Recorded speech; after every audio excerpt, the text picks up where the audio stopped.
update natin para sa lagay ng ating panahon.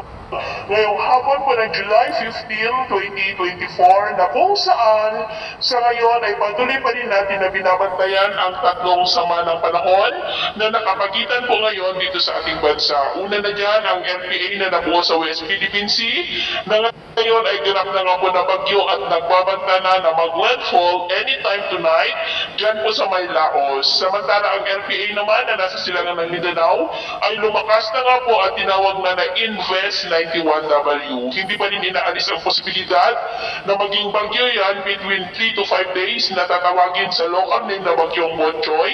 Nabanta po sa may Caraga, Visayas at Southern Luzon dahil nagbabanta na tatawid dito po sa ating kalupaan at base rin yan sa pinalabas ng pag-asa na tropical cyclone threat potential for the next 2 weeks ay posible itong tatama dito po sa ating kalupaan. Maging yung shallow LPA na nasa labas pa rin na DPR ay nakitaan rin ng paglakas sa susunod na mga araw na patuloy na magpapalakas at hahatak po ng habagat.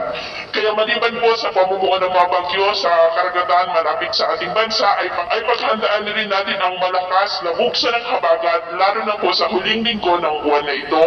At ito nga pinapakita ng forecast model natin pong ginagamit hanggang po sa susunod na 2 linggo. At sa lagay po ng ating panahon, ngayong hapon ay mulak ang kalangitan with isolated rains sa ilang bahagi ng Ilocos Region, Cordillera, ilang bahagi ng Cagayan Valley, Bataan, Metro Manila, Calabarzon, Mimaropa, Bicol Region, Western Visayas, Central Visayas, Eastern Visayas, Sulu Archipelago, Zamboanga Peninsula, Sorsogon, Davao Region at ilang bahagi ng Caraga na posible pa rin na magtuloy-tuloy ang mga isolated light to heavy rains sa iba't ibang bahagi ng ating bansa mamayang gabi.